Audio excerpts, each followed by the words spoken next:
नमस्कार मित्रांनो, लग्नानंतर होईलच प्रेम या मालिकेच्या आजच्या भागात आता माननी इकडे कव्याला आणि त्याचबरोबर जीवाला वान सामान दिलेलं असतं. त्यामध्ये लाल काळ्या रंगाची साडी, त्याचसोबत कुर्ता आणि हलव्याचे दागिने. तेवढ्यातच आता इकडे मायनी म्हणत असते, सुखी रहा. आता मानिनीचे डोळे बंद केलेले असतात. ते म्हणजेच की आपल्या युगने. आता माने पाठीमागे वळून पाहते तर तिला आनंदाचा धक्काच बसतो. ती म्हणत असते, काय रे लबाडा आईलाला, आईची मस्करी करतोस, आईची चेष्टा करतोस आणि आईचे डोळे बंद करतोस. तेव्हाच युग म्हणत असतो, अगं आई तसं काही नाहीये, पण यावेळी मी आलेलो आहे ना, तर सगळ्यांसाठी आनंद घेऊन आलेलो आहे. अगं तुला माझं खरंच खूप फार जास्त कौतुक वाटेल. तेव्हा लगेच आता इकडे मानिनी म्हणत असते, कसं काय आणि कशाबद्दल कौतुक वाटेल जरा सांगशील का मला. तेव्हा लगेच आता इकडे युग म्हणत असतो, माझा सेकंड सेमिस्टरचा रिझल्ट लागला आहे आणि त्यामध्ये मी 5 जणांमध्ये इथे आलेलो आहे. पहिल्या 5 जणांमध्ये मी इथे सिक्सरच मारलेला आहे, कारण लास्ट टाइम काय झालं होतं माहिती ना, आणि म्हणूनच मी ती आनंदाची गोष्ट तुम्हाला इथे सांगायला आलेलो आहे. म्हटलं चला आपण हा आनंद सगळ्यांसोबत जाऊन साजरा करावा. तेव्हा लगेच त्याला लास्ट टाइम काय झालं होतं, कशा पद्धतीने इथे त्या गोष्टी झाल्या होत्या, हे सगळं काही त्याला आठवतं आणि तेव्हा त्याला बसलेला तो ओरडा आणि त्या सगळ्या गोष्टी आठवू लागतात. आणि त्याचमुळे आज इकडे तो पहिल्या 5 मध्ये त्याने राहूनच अभ्यास केलेला होता आणि त्यामुळे त्याला आनंद झालेला होता. हीच गोष्ट तो इथे सांगायला आला होता, कारण माननी लास्ट टाइम म्हटली होती, अरे धड्या इथे तुला एक गोष्ट समजते का, हे बघ पार्थ आणि जीवाने सुद्धा बाहेरून अभ्यास केलेला आहे, मग तुझं काय चाललेलं आहे, या सगळ्या गोष्टी तो इथे बोललेला असतो. आणि तेव्हा या वेळेला मात्र त्याचा जो काही आनंद आहे तो आता गगनातच मावत नसतो.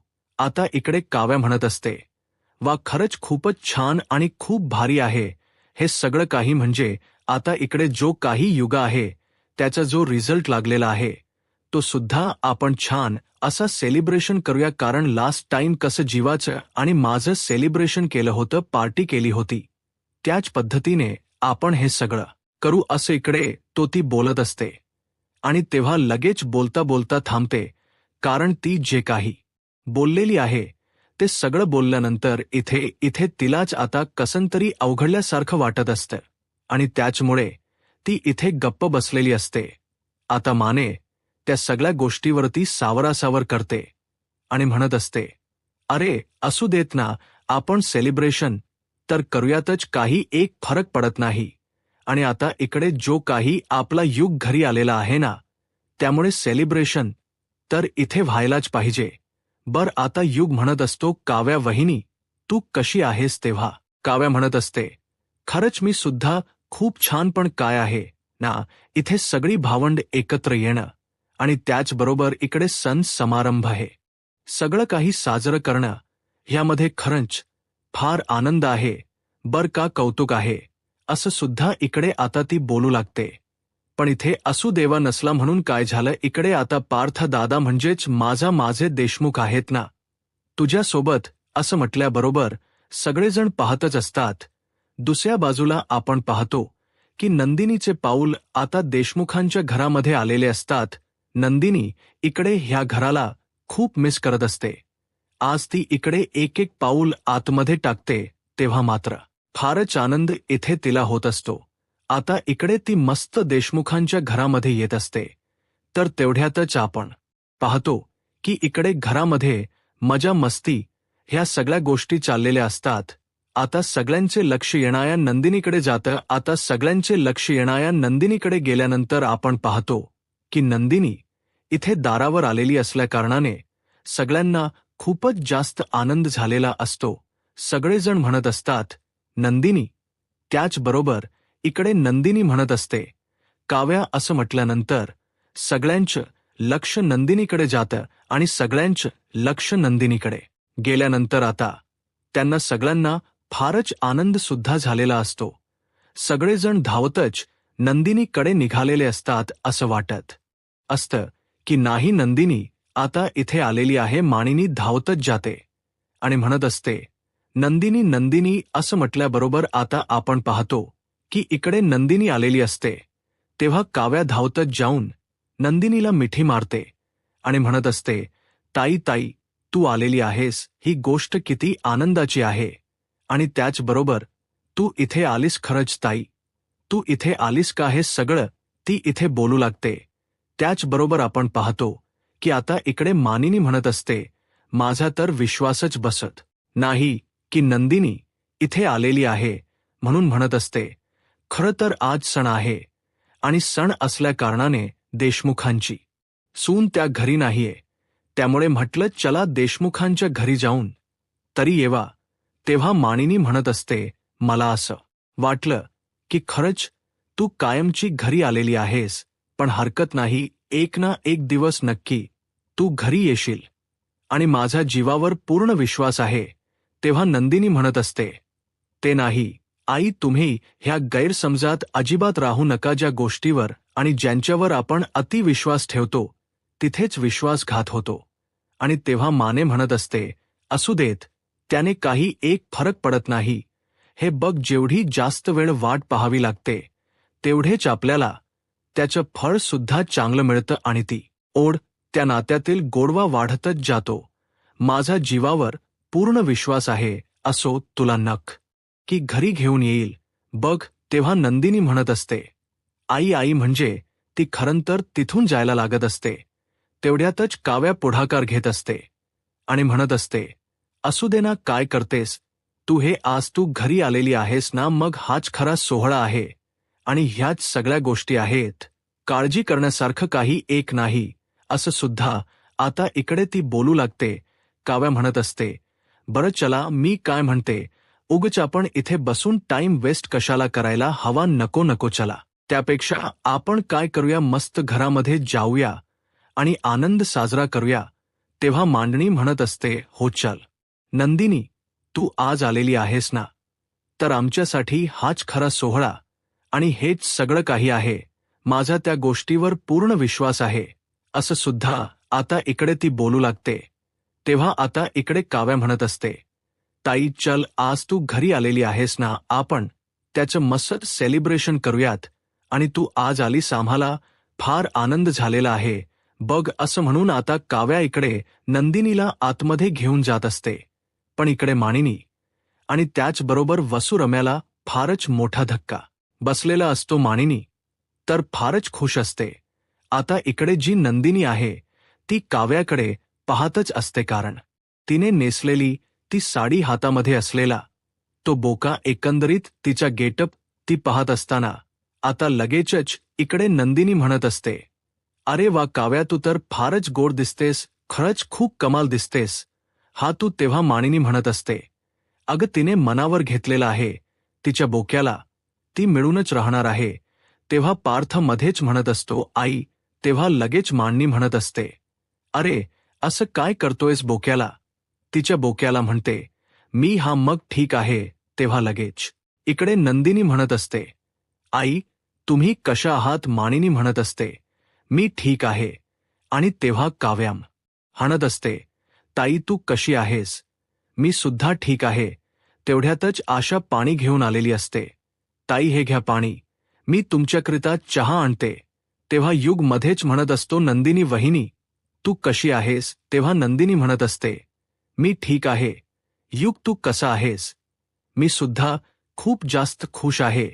तेव्हा मालिनी म्हणत असते, हा यावेळेस काय पट्ट्या फारच खुश आहे, म्हणजे त्याने युनिव्हर्सिटीमध्ये पहिल्या 5 वाच्यामध्ये टॉप केला आहे. अरे वा, खूपच छान, खूपच मस्त, अभिनंदन युग. तेव्हा लगेच आता इकडे युग म्हणत असतो, थक्यू हा नंदिनी वहिनी. पण आता पार्थला नंदिनी विचारत असते, पार्थ तुम्ही कसे आहात. तेव्हा पार्थ म्हणत असतो, ठीक आहे मी सुद्धा. तुम्ही कशा आहात. तेव्हा नंदिनी म्हणत असते, हो मी सुद्धा ठीक आहे. तेव्हा तो लगेच म्हणत असतो, जीवा कसा आहे. आता जीवा कसा आहे असं म्हटल्याबरोबर काव्या पाहते. त्याचबरोबर इकडे वसू आणि रम्या सुद्धा पाहत असतात. आता नंदिनी म्हणत असते, आहेत ठीक आहेत.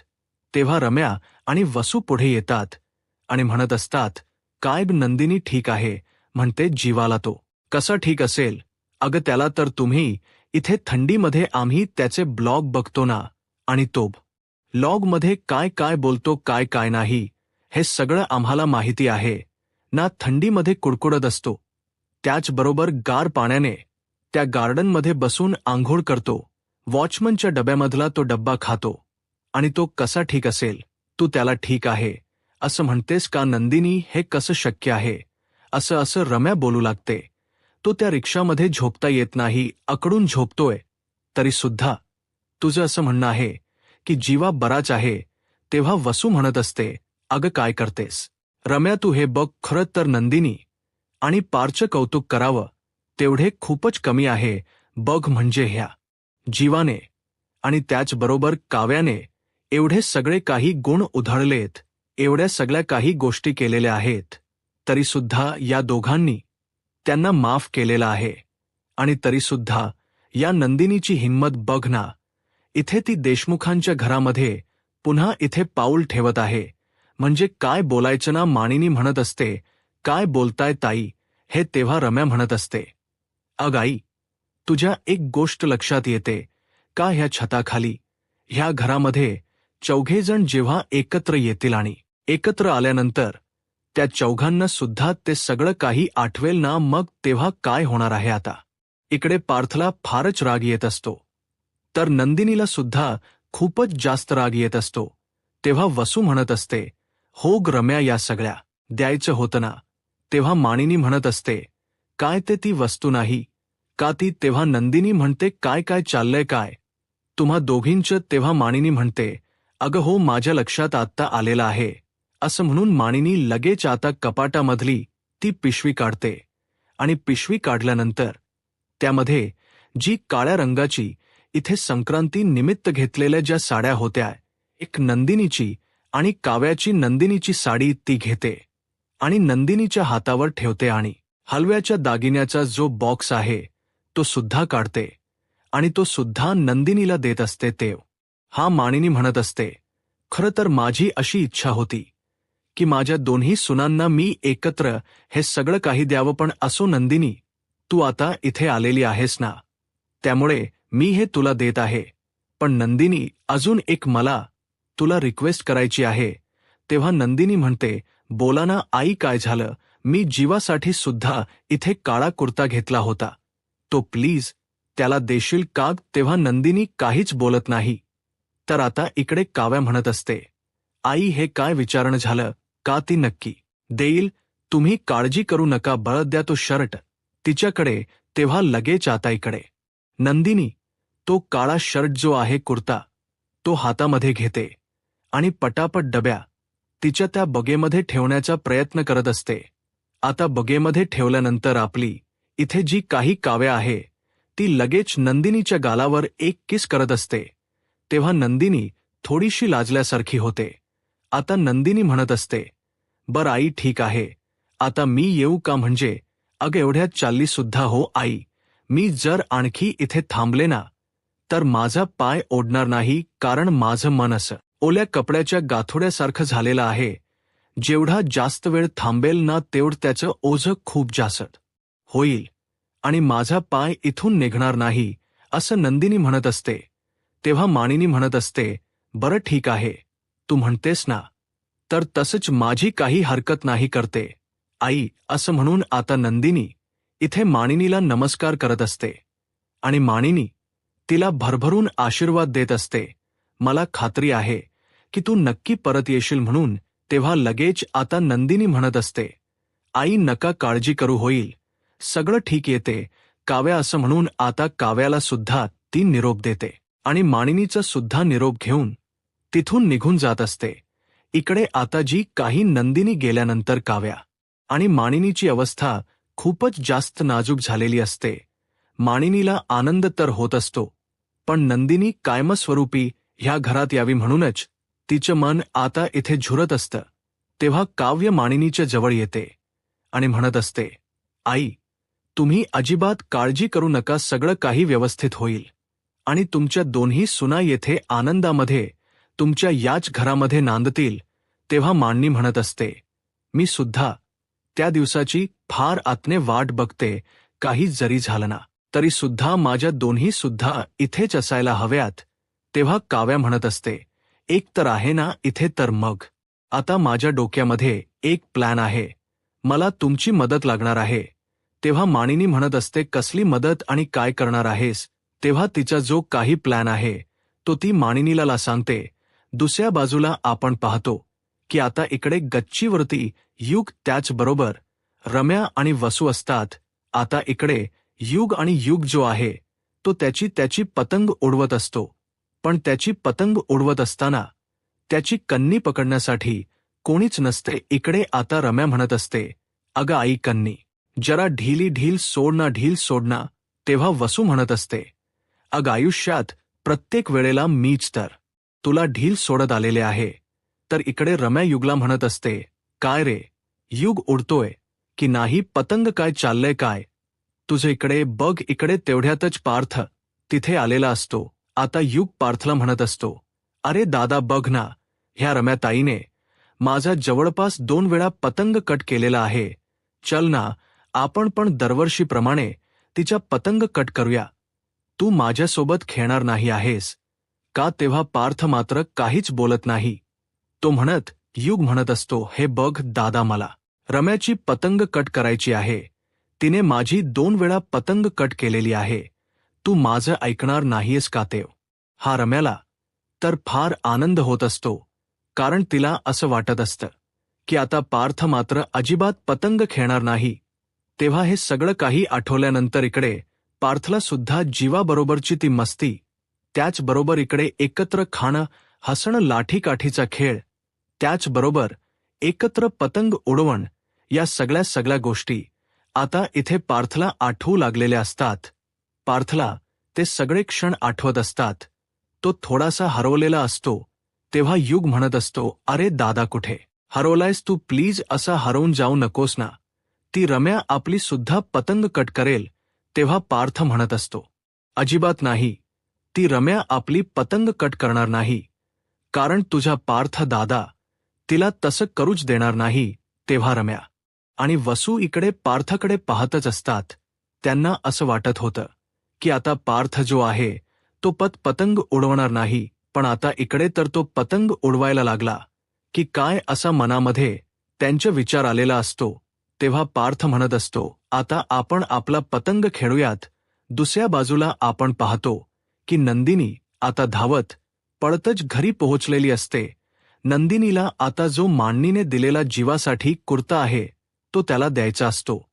त्यामुळे ती रिक्षाकडे आलेली असते. आता रिक्षाकडे आल्यानंतर ती रिक्षामध्ये पाहत असते, त्याचबरोबर आजूबाजूला पाहत असते, पण तिला जीवा कुठेच दिसत नसतो. ती म्हणत असते, जीवा कुठे गेले असतील? नेमके इथे रिक्षात नाहीयेत, गार्डनमध्ये नाहीये, गुड्डू सुद्धा नाहीये, आता कोणाला विचारू असे इकडे ती बोलते.